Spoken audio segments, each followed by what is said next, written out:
నమస్తే అండి. ఈరోజు తెలుగు భాషా దినోత్సవం. అదేంటండి, ఇంగ్లీష్ మాస్టారు సగం తెలుగుని చంపేస్తున్నారు కదా! మీరొచ్చి మళ్ళీ తెలుగు భాషను గురించి చెప్పడం ఏంటి? అంటే ఇంగ్లీష్ భాష అనేది, ఇంగ్లీష్ లాంగ్వేజ్ నా బ్రతుకు తెరువండి. నా బ్రెడ్ అండ్ బటర్. తెలుగు అనేది నా మాతృభాష.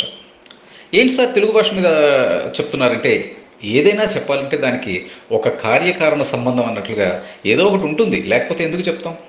అలాంటిదే ఈరోజు ఒక రిటైర్డ్ జడ్జి గారు పెట్టిన ఒక పోస్ట్‌ని చూసి కొంచెం బాధ అనిపించి వీడియోని చేస్తున్నాను అంతే. అంతకన్నా ఇంకేం లేదు. ఇంగ్లీష్ అనేది మేము మా బ్రతుకు తెరువు కోసం మేము చెప్పుకుంటున్నాం. అంతే తప్ప నా నా నేను టీచ్ చేసే క్లాసెస్‌లో చాలా వరకు ఎక్స్‌ప్లెయిన్ చేయటం అంతా మీకు తెలుగులోనే ఉంటుంది. మీరు అది గమనించే ఉంటారు. ఓకే. సో, అంటే చాలా వరకు ఎందుకు ఇలాంటి భాష మాట్లాడుతుంటారు అంటే, దేశ భాషలందు తెలుగు లెస్స, తేనెలూరు భాష తెలుగు భాష. ఓకే. ఇవన్నీ పేపర్ల మీదే చెప్పుకోవటానికి మనం ఉన్నామా? ఆచరణలో లేమా? తెలుగు మాట్లాడితే తప్ప? నేను గత వీడియోలో ఒకసారి చెప్పాను నేను. ఓకే. ఇంగ్లీష్ ఇన్‌స్టిట్యూట్ విశాఖపట్నంలో, నాకిప్పుడంటే ఇన్‌స్టిట్యూట్ లేదు. అప్పట్లో అంటే 2009, 2010 ఆ ప్రాంతంలో నాకు ఇంగ్లీష్ ఇన్‌స్టిట్యూట్ ఉన్నప్పుడు కొంతమందొచ్చి నాకు ఇంగ్లీష్ నేర్చుకోవాలని ఉందంటే, అది మా ప్రొఫెషన్ కాబట్టి ఇక మేము ఇంగ్లీష్‌ని టీచ్ చేయడానికి ఓకే అండి. మా ఫీ ఇంతండి అంటే, నాకు ఇంగ్లీష్ రాదండి. నేను తెలుగు మీడియంలో చదువుకున్నాను. బట్ మా పిల్లలకి ఎంత చక్కగా మాట్లాడతారో ఇంగ్లీషు. వాళ్ళకి అసలు తెలుగు చదవటం కూడా రాదండి. తెలుగు చదవటం కానీ, రాయటం కానీ రాదండి అని పిల్లల గురించి చెప్తున్నప్పుడు నేను ఆపుకోలేక, నేను గతంలో ఒక వీడియోలో చెప్పాను కూడా ఇది. నేను ఆపుకోలేక, ఏవండి అది మీకు తప్పుగా అనిపించట్లేదా? ఇలాంటి విషయాలు చెప్పడానికి మీకు సిగ్గుగా అనిపించట్లేదా? అని చెప్పిన సందర్భాలు ఉన్నాయని ఆల్రెడీ చెప్పాను. ఎందుకంటే మీరు తెలుగువారు. అదే మనం తెలుగు వాళ్ళం. మనం ఏదో ఒక రాష్ట్రానికి వెళ్ళాం. అక్కడ ఒక ఫ్రెండ్ ఎవరో ఉన్నారు తెలుగువాడు. ఇలా వెళ్తున్నప్పుడు తెలుగులో మనకు అక్కడ ఏదో బోర్డు కనిపించింది. అతను తెలుగులో ఉంది కదా, ఏంటి ఆ బోర్డు చదువు అని చెప్తే, నాకు తెలుగు చదవటం రాదంటే నిజంగా అంతకన్నా చండాలమైన విషయం ఇంకోటి ఉందా? ఈ పదం కరెక్టా కాదన్నది నేను పట్టించుకోవట్లేదు. అంతకన్నా దౌర్భాగ్యం మరొకటి ఉందా? తెలుగు వాడయ్యుండి, మాతృభాష తెలుగు అయ్యుండి, నాకు తెలుగు చదవటం రాదు, తెలుగు రాయటం రాదు. మా పిల్లలకి తెలుగు చదవటం రాదు, తెలుగు రాయటం రాదు. ఓకే. సుమతి శతకాలు పోయాయి, వేమన శతకాలు పోయాయి, పెదబాల శిక్షలు పోయాయి, ఇవన్నీ పోయాయి.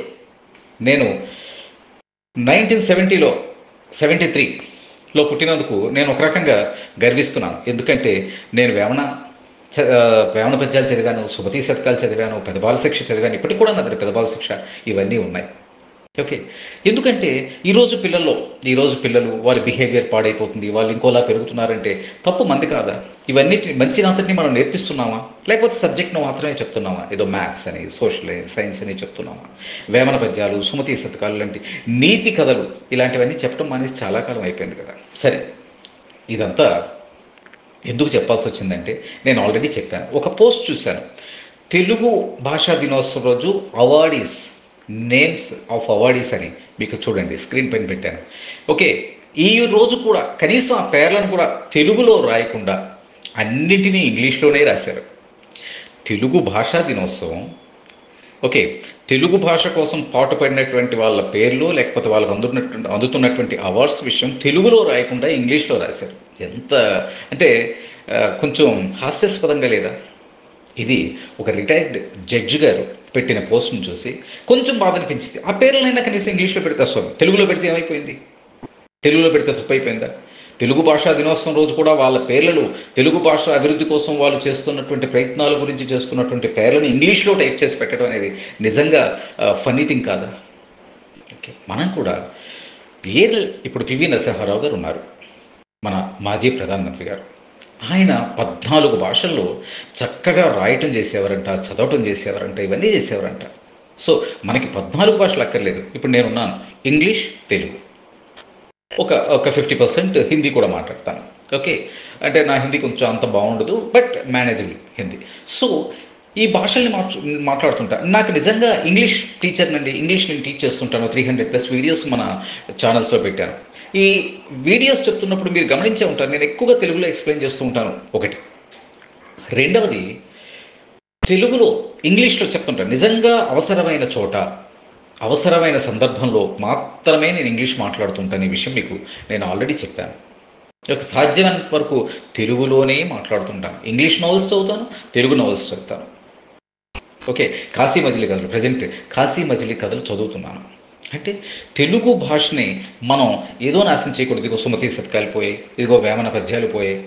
ఓకే, మనం బాధపడుతున్నాం. తెలుగు భాషా దినోత్సవం వచ్చిన రోజు వెంటనే మనం బాధపడుతున్నాం. నిజానికి మనం మన పిల్లలకి వీటిని అలవాటు చేయడానికి ట్రై చేస్తున్నామా?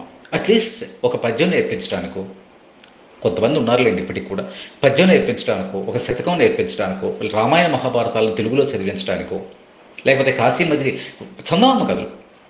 అంటే ప్రతి కథ చివర మోరల్, నీతి అనేది ఉంటుంది. అటువంటి నీతి కథల్ని మనం చెప్తున్నామా? ఇవేవి మనం చేయకుండా పిల్లలు బిహేవియర్ బాగాలేదని మనం బాధపడితే ఎలా అండి? అందుకే నేను అంటాను, 1973లో నేను పుట్టి ఒక రకంగా నేను అదృష్టవంతుడేమో, ఎందుకంటే అంతా తెలుగులో చదువుకున్నాను, తర్వాత ఇంగ్లీష్ నేర్చుకున్నాను.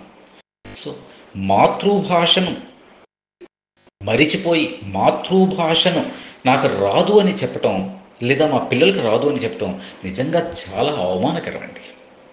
ఇప్పుడు నేను ఉన్నాను, ఇంగ్లీష్ టీచర్గా ఉన్నాను, ఇంగ్లీష్ని టీచ్ చేస్తూ ఉన్నాను, ఇంగ్లీష్ చెప్తున్నాను, ఇంగ్లీష్ మాట్లాడతాను. అలాగని తెలుగుని మర్చిపోయామా? మనం ఇలా ఎందుకు ఉండకూడదు? సో అది కూడా ఆ పేర్లను, ఆ నేమ్స్, ఆ లిస్ట్ని ఇంగ్లీష్లో పెట్టడం అనేది కొంచెం ఫన్నీగా అనిపించింది. అంటే ఇవి చాలా చిన్న విషయాలు. ఈరోజు కోర్టుల్లో కూడా నిజానికి తెలుగులో మనం జడ్జిమెంట్ ఇవ్వచ్చు, తెలుగులో జడ్జిమెంట్ కాపీ ఇవ్వచ్చు అని చాలా కాలం క్రితమే మనం తెలుగులో కూడా ఇవ్వచ్చు. సో ఇటువంటి జరుగుతున్నప్పుడు ఇంగ్లీష్ అనేది అవసరమే, చాలా అవసరం. బయటికి వెళ్తున్నప్పుడు, వేరే భాషల వాళ్ళతో కమ్యూనికేట్ చేస్తున్నప్పుడు, గ్లోబల్ విలేజ్, ప్రపంచమంతా ఒక గ్లోబల్ విలేజ్ అయినటువంటి ఈ రోజుల్లో ఇంగ్లీష్ అవసరం. అవసరం అవసరం కాబట్టి నేర్చుకోండి, కానీ అమ్మ భాషను మర్చిపోకూడదు కదా. ఓకే, ఎక్కడికో విదేశాలకు వెళ్తున్నాం, అందుకే మన అమ్మను, అందుకనే ఈరోజు వృద్ధాశ్రమాలు ఇవన్నీ డెవలప్ అవడానికి కారణం ఏంటంటే మనం అమ్మ భాషను మర్చిపోతున్నాం, అమ్మను మర్చిపోతున్నాం. ఓకే, ఎక్కడికైనా మీరు విదేశాలకు వెళ్తున్నారు, అక్కడ ఇంగ్లీష్ కంపల్సరీ, చాలా దేశాల్లో ఇంగ్లీష్ కంపల్సరీ. సో ఇంగ్లీష్లో మీరు మాట్లాడండి. దానికి మన తెలుగుని అవహేళన చేయటం అంత కరెక్ట్ కాదు కదా. ఎక్కడో చదివాను, ఓకే, ఇద్దరు తెలుగు వాళ్ళంట, ఒక తమిళ్ వాళ్ళు కలుసుకుంటే తమిళ్లో మాట్లాడతారు, కన్నడ వాళ్ళు కలుసుకుంటే కన్నడలో మాట్లాడతారు, హిందీ వాళ్ళు కలుసుకుంటే హిందీలో మాట్లాడతారు. బట్ ఇద్దరు తెలుగు వాళ్ళు కలుసుకుంటే తెలుగు తప్ప వేరే లాంగ్వేజ్లో మాట్లాడటానికే ప్రయత్నిస్తుంటారు అనే జోక్ ఉంది. ఇది నిజమేనేమో, చాలాసార్లు నాకు అనిపిస్తూ ఉంటుంది. ఓకే, అలా ఎందుకు? మన భాషని మనం తెలుగు వాళ్ళం అని చెప్పుకోవటానికి, నా భాష తెలుగు భాష, నా మాతృభాష తెలుగు భాష అని చెప్పుకోవటానికి ఇందులో అవమానం ఏముంది? ఓకే, సో అన్నింటిలోనూ తెలుగుని నెమ్మదిగా కనుమరుగు చేస్తున్నాం. ఓకే, అలా కాకుండా అట్లీస్ట్ ఈ తెలుగు భాషా దినోత్సవం రోజు కనీసం అవార్డీస్ పేరునైనా తెలుగులో టైప్ చేస్తుంటే, ఆ జడ్జి గారు, రిటైర్డ్ జడ్జి గారు ఈ పోస్ట్ పెట్టుండేవారు కాదు. ఈ పోస్ట్ పెట్టిన తర్వాత నాకు అది చూసి కాస్త ఫన్నీగా, కాస్త బాధగా అనిపించి ఇది చెప్దాం. ఎందుకంటే ఇంగ్లీష్ కోసం చూస్తున్నటువంటి నా స్టూడెంట్స్కి ఇంగ్లీష్ను నేర్చుకోండి, తెలుగును మర్చిపోకండి అని చెప్దామనే ఉద్దేశంతో ఈ వీడియోని చేస్తున్నాను. ఓకే, నేను ఎప్పుడు చెప్పేది మన మదర్ టంగ్ని ఎప్పుడైనా రాయటం, చదవటం అన్నీ మన మదర్ టంగ్లో మనకి తెలిసి ఉండాలి. తరువాతనే మనకి ఏ భాష అయినా. తెలుగు ఎంత చక్కగా మాట్లాడతామో ఇంగ్లీష్ కూడా అంత చక్కగా మాట్లాడండి, తప్పు లేదు, తప్పు కాదు. తెలుగు భాషలోనే, తెలుగు మీడియంలోనే చదువుకుంటూ ఈరోజు మేము ఇలా సెటిల్ అయ్యాం. మరి నా ఏజ్లో అంటే 51 సంవత్సరాలు నిండిన చాలామంది మరి ఉద్యోగాలు చేసుకున్నారు, అన్నీ తెలుగు భాషతోనే చేసుకున్నారు కదా. వాళ్ళు కేవలం ఇంగ్లీష్ వల్లే ఉద్యోగాలు వస్తున్నాయనేటటువంటి అపోహలో లేరు కదా. అందరూ తెలుగు వాళ్ళే గవర్నమెంట్ ఉద్యోగాలు సంపాదించుకున్నారు, ప్రైవేట్ ఉద్యోగాల్లో మంచి మంచి పొజిషన్స్లో ఉన్నారు, బిజినెస్ చేస్తున్నారు, ఎన్నో చేస్తున్నారు ఈరోజు. దానికి లాంగ్వేజ్కి ముడిపెట్టద్దు. అయితే నేను ఆల్రెడీ చెప్పినట్టు గ్లోబల్ విలేజ్ అయినటువంటి, ఇప్పుడు గ్లోబల్ విలేజ్ అయిన ప్రపంచమంతా ఒక గ్లోబల్ విలేజ్గా మారిపోయినటువంటి సందర్భం ఇంగ్లీష్ రావడం చాలా అవసరం, నేర్చుకోండి. బట్ తెలుగుని మర్చిపోకండి. నా పిల్లలకి తెలుగు రాదు అని మాత్రం చెప్పకండి, వాళ్ళకి తెలుగుని నేర్పించండి, తెలుగులో ఉన్నటువంటి సాహిత్యాన్ని పరిచయం చేయండి. ఓకే, అవి అట్లీస్ట్ నావెల్స్ అయినా తెలుగు చదవటం, తెలుగు రాయటం నేర్పిస్తే బాగుంటుంది. ఓకే, అంత మాత్రానికి వేరే లాంగ్వేజ్ పివి నరసింహారావు గారిలాగా ఒక భాష నేర్చుకుంటే మరో భాషను మర్చిపోవాల్సిన అవసరం లేదు. 14 భాషల్లో ఆయన 14 భాషలో రాయగలరట, 14 భాషలో చదవగలరట, ఓకే, 14 భాషలో మాట్లాడగలరట. 14 భాషల్లో ఆయన కవిత్వాన్ని, వ్యాసంగాన్ని చేయగలిగినటువంటి శక్తి ఉన్నటువంటి ఆయనను చూసి మనం ఎంతో ఇన్స్పైర్ అవ్వాల్సి ఉంది. సో ఈ తెలుగు భాషా దినోత్సవం రోజు తెలుగుని మర్చిపోవద్దు, ఇంగ్లీష్ని మానివేయొద్దు.